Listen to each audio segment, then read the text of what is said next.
Watch out for hot prowl burglaries in one San Gabriel Valley city. Is the state Democratic leadership punishing our local assemblyman? And hear the legacy of a local fire chief hopes to leave behind. All this and much more next on CCN, Crown City News. Your news, your neighborhood, seconds away. Do you have a great business idea? The Pasadena Enterprise Zone can help.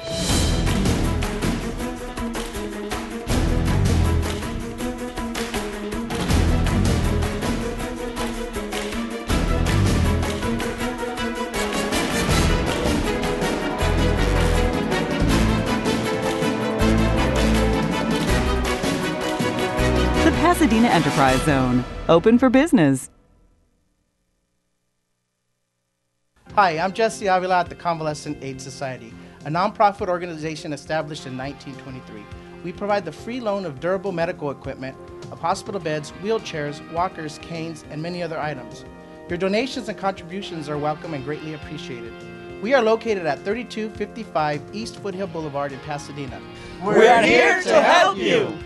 Please give us a call and check for availability at 626-793-1696.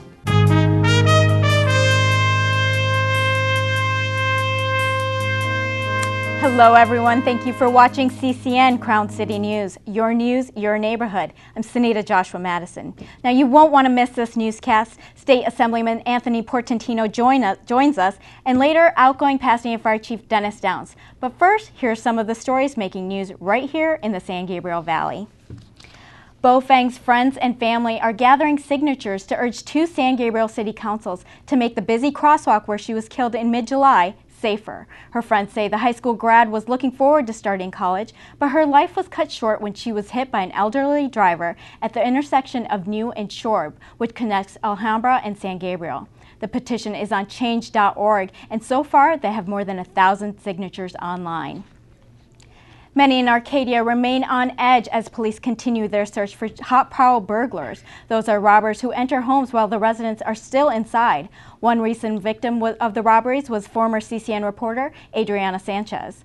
Adriana says police weren't able to find any evidence of the burglaries from a convenience store camera facing the garage, so she thinks the burglar made his way through a gate near her building, then went into a garage. He stole nearly $4,000 worth of tools from her neighbor and ransacked hers and several others' cabinets in the shared garage. Adriana says her space was violated and that she and her neighbors plan to make entrances to the property remain locked.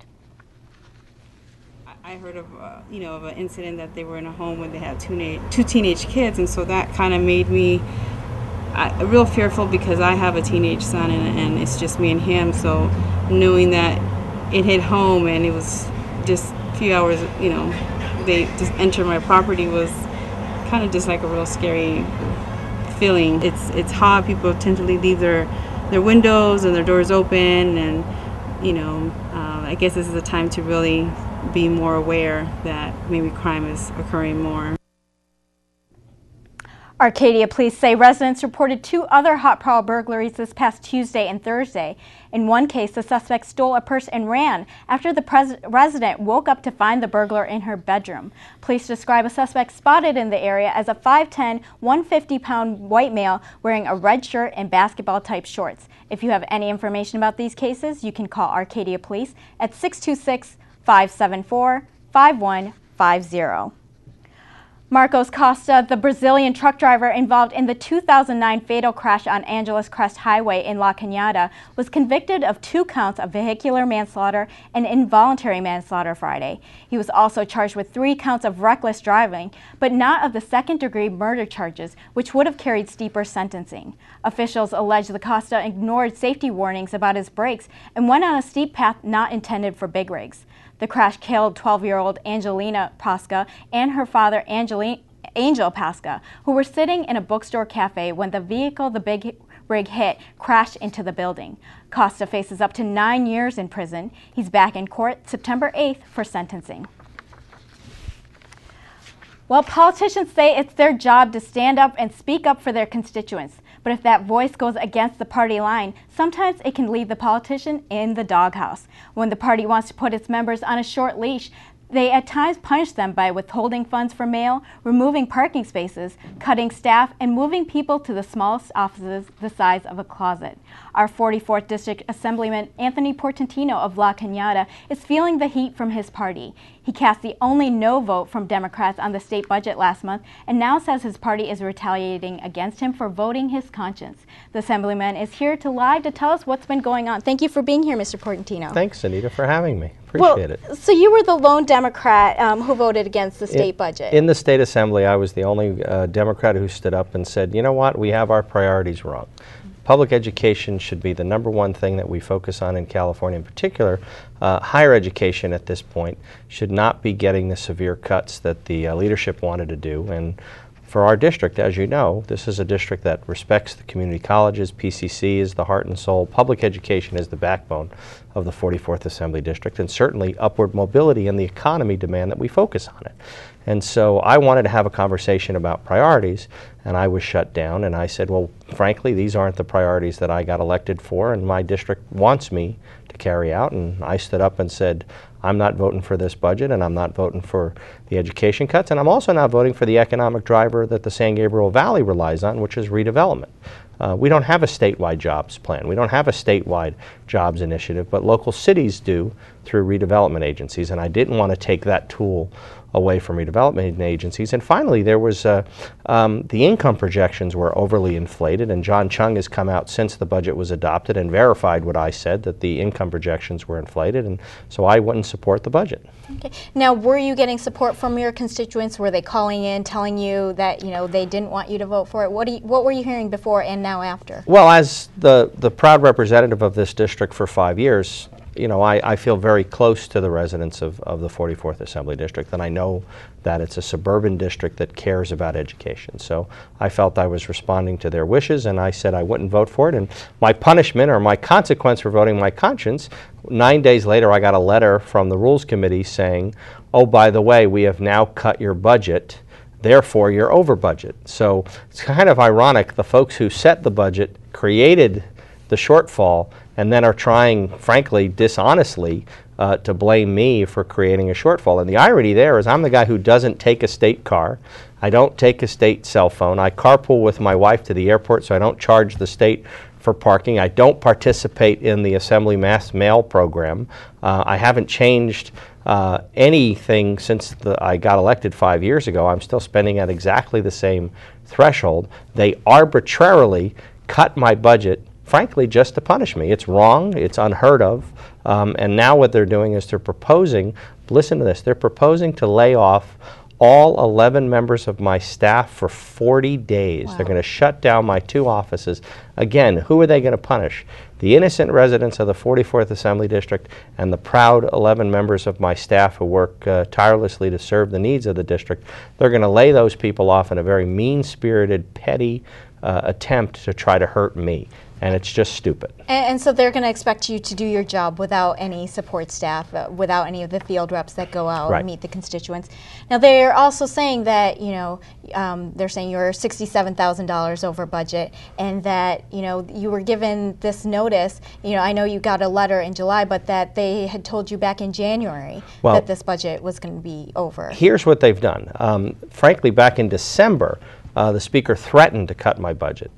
He said, you were too outspoken last year. And again, last year, what was I standing up for? I did not want to support the suspension of Prop 98 to protect K-12 education. And the Speaker was mad at me because I opposed cutting K-12 education. So he called me up in December and said, Anthony, you're too outspoken. If you don't stop it, I'm going to cut your budget. And then, of course, approved my budget, but was using the threat of the budget cut over my head December, January, February, March. Then, interestingly, in March, I would not support the early release of inmates on our streets. Again, what does our district want? They want a safe opportunity for their kids to go to school, for their car to be parked in the front driveway and be there when they get up. Here we're going to release thousands of inmates, and I stood with the district attorney and Supervisor Antonovich to oppose the early release of shifting felons to the county jails and prisons. And again, by voting my conscience there, I got a letter shortly after that, again, threatening to cut my budget in April. So all of their actions have been timed to my vote, and there's nothing more American than the guaranteed right to vote your conscience.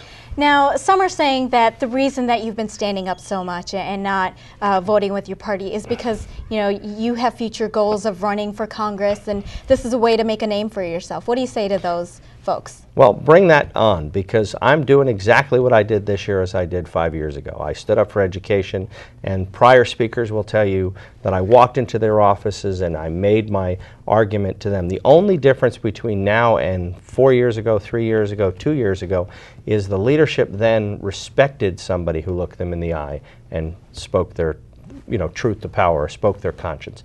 Now we have a leadership that wants to punish you for working your district, and frankly it's sad that they would turn a very punitive action and try to make it political, because this was simple. I work for my district. I'm the only assembly member with my home telephone number on the state's website, 818-952-3432. If you have a question, call me. I love working for this district. It's the best district in the state of California.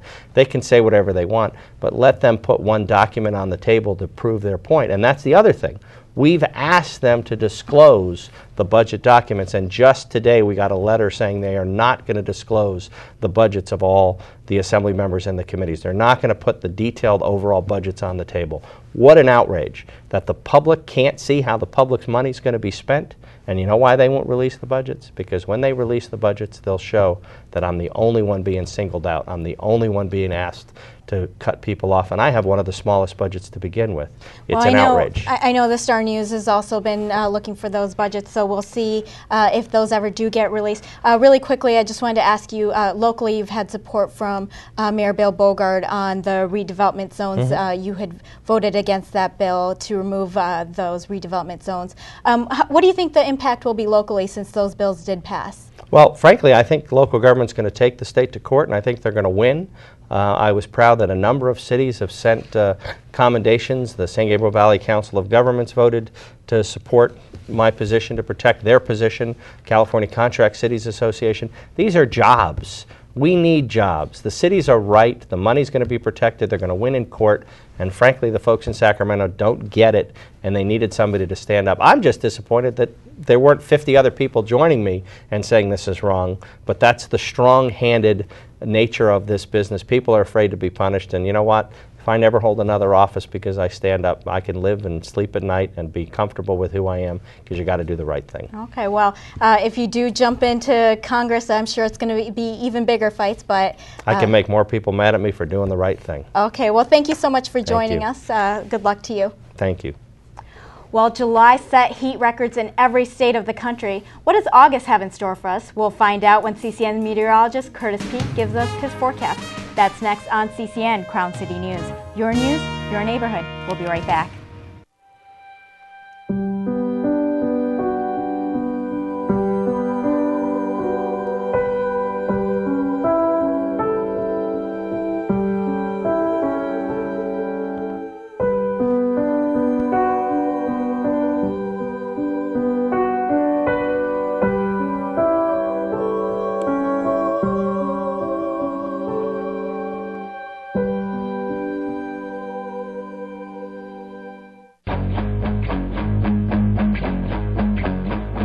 You're the only story that I've never told. You're my dirty little secret, wanna keep your soul. You're the only story that I've never been told. You're my dirty little secret, wanna keep your soul. Come on out, come on over, help me forget. Keep the walls from falling as they're tumbling in. Come on out, come on over, help me forget. Keep the walls from falling as they're tumbling in. Keep the walls from falling as we're tumbling in. This is love that I'm feeling. This is love that I'm feeling.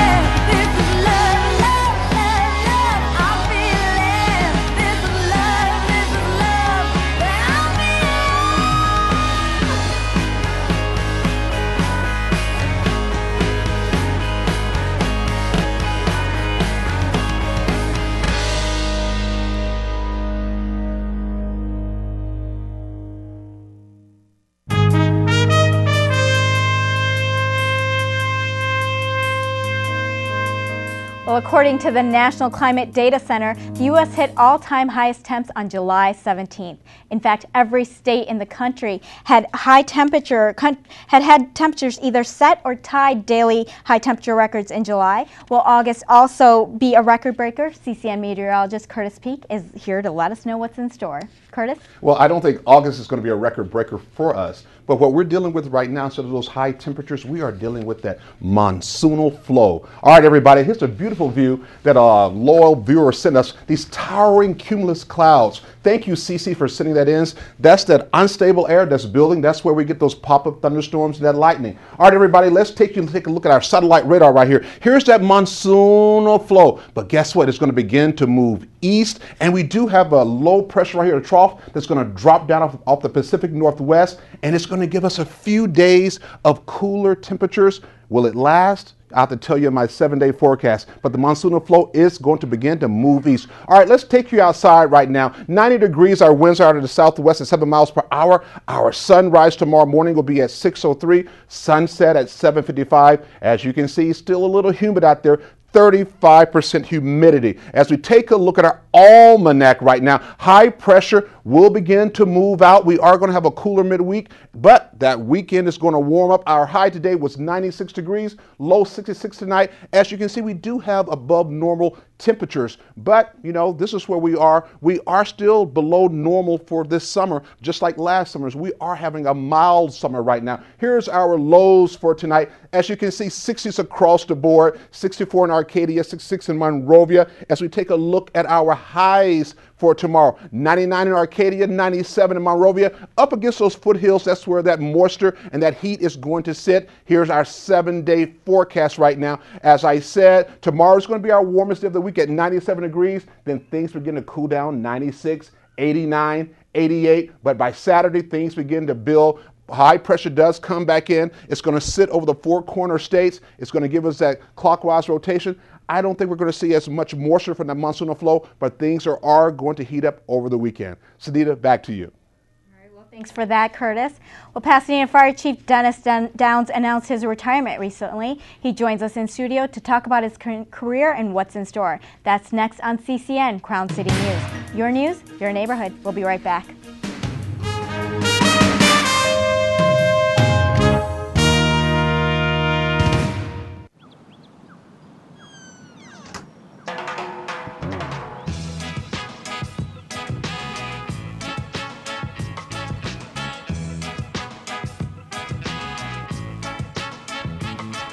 Hands can do incredible things. Now they can even help save a life with hands-only CPR. If you see an adult suddenly collapse, just call 911, then push hard and fast in the center of the chest until help arrives. Learn more at handsonlycpr.org. Okay, when I give you the signal, you two cut left to the flag. I'm gonna cover you from that tree over there. Remember, don't go for the flag unless you know the coast is clear, okay?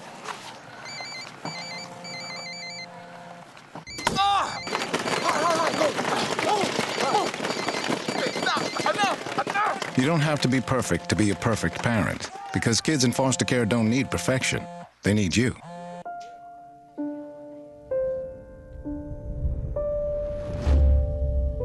What if a disaster strikes without warning? What if life as you know it has completely turned on its head? What if everything familiar becomes anything but? Before a disaster turns your family's world upside down, it's up to you to be ready. Get a kit, make a plan, be informed today. Learn how at ready.gov.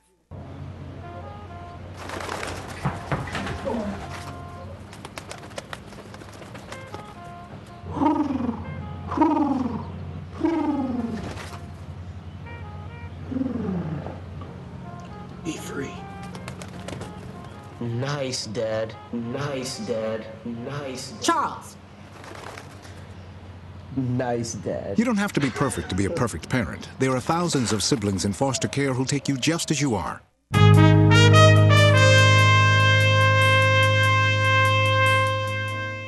He came to Pasadena in 2004 as the city's 13th fire chief, and now, 7.5 years later, the chief announced his upcoming retirement on September 26th, after 37 years in public safety. He's here to talk about how the fire department has changed during his tenure. Thanks for being here, Chief. So what was your vision when you came to Pasadena and you took on this role? What was your vision as fire chief? Well, let's talk about why I left Ventura. I left Ventura because I'd been there for about 10 years, and everything was going very, very smoothly. And I'm the type of person that operates best at the edge of my margins instead of in the middle of my comfort zone. It like the heat, so to speak. And I was very comfortable with where I was. The department was doing very well. We had good labor relations, and I was looking for some challenges.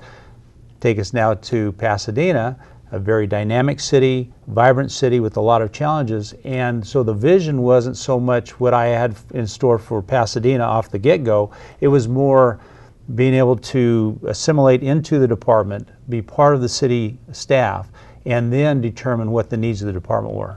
Okay, and what were the biggest challenges that you saw when you came into the department and looked around? The department was, although the folks in operations responded to 911 calls and did very well with emergencies, there were no strategic directives. There were no strategic guidelines or in our case, a strategic plan.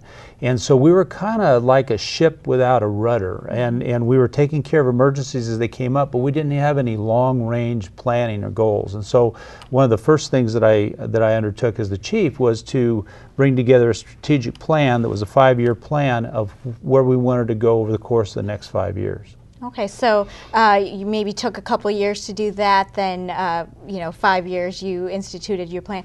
What do you think, where do you think you left off? What do you think the vision for the next chief should be? Well, actually, we completed the first 5-year plan within the first 6 months I was there. Okay. And so we set the course, and number one, first and foremost, was to better engage with the community, to be part of the community and a neighborhood fire station concept. We got through that 5-year plan, and we've just developed our next plan, which will take us through the year 2015. So when the new chief comes in, the course has been set. The strategic plan isn't just the fire chief's plan. The strategic plan actually had a great cross-section of department members, had firefighters, engineers, captains, administrative staff, etc. develop this plan. So the course is set. So now the chief needs to come in and manage that and tweak it, of course, as he or she decides they need to. But the reality is the course is now set for the next years ahead for success.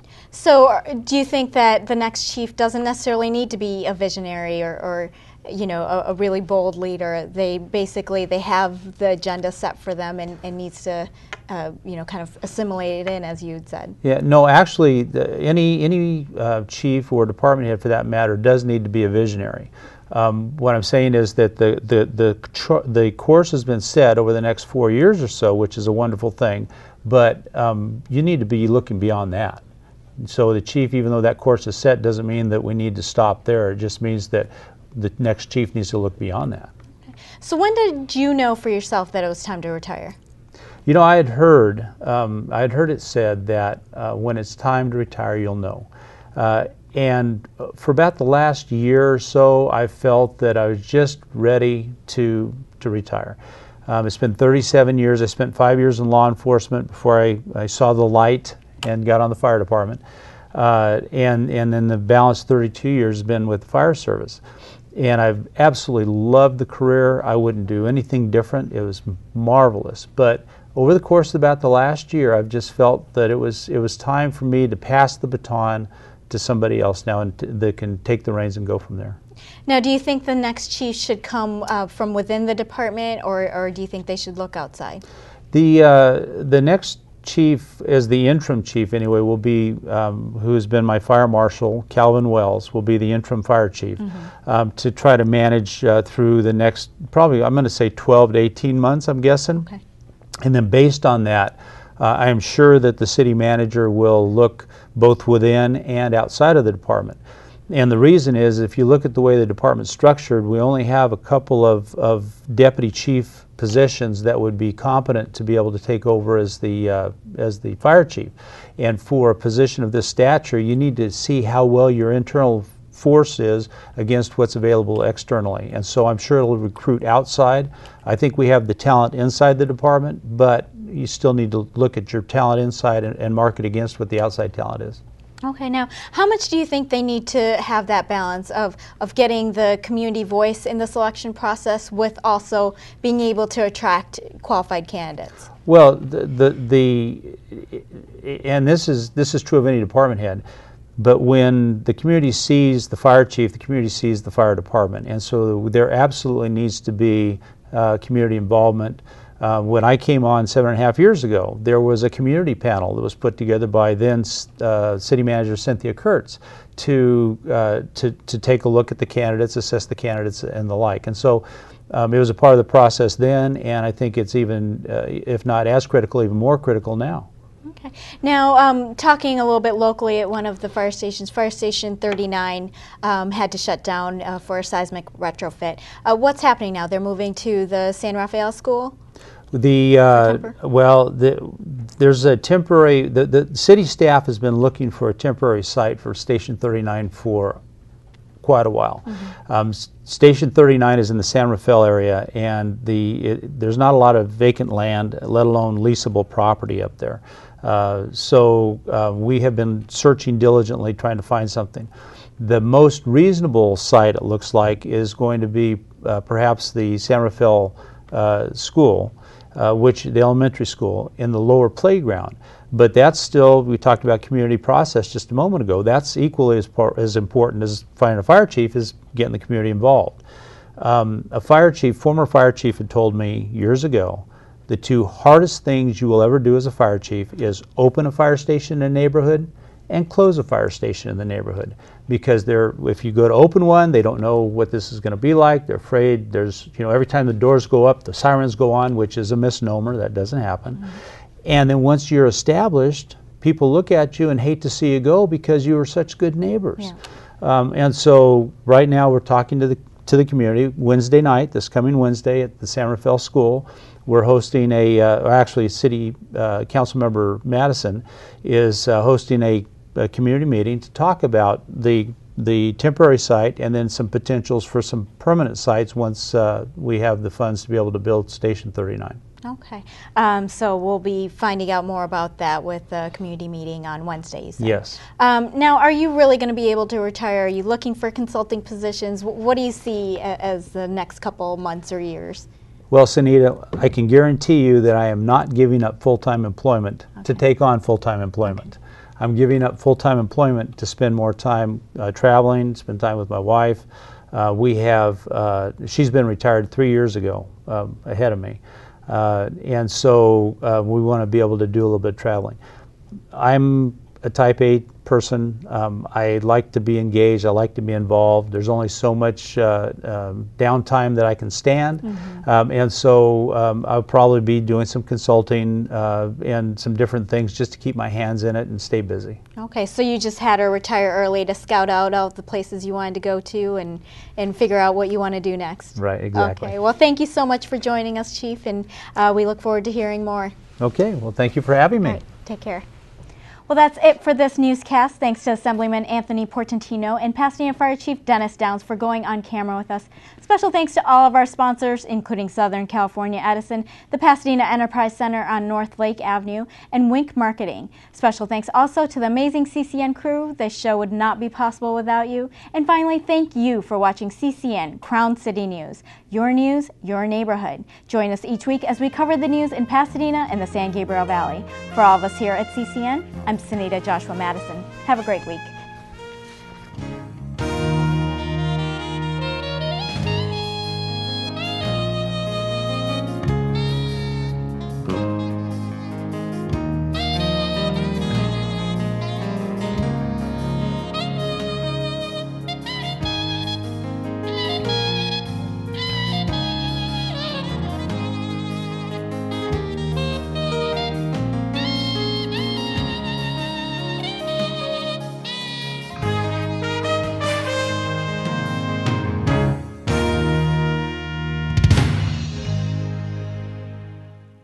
We're going with another couple that has some timeshares.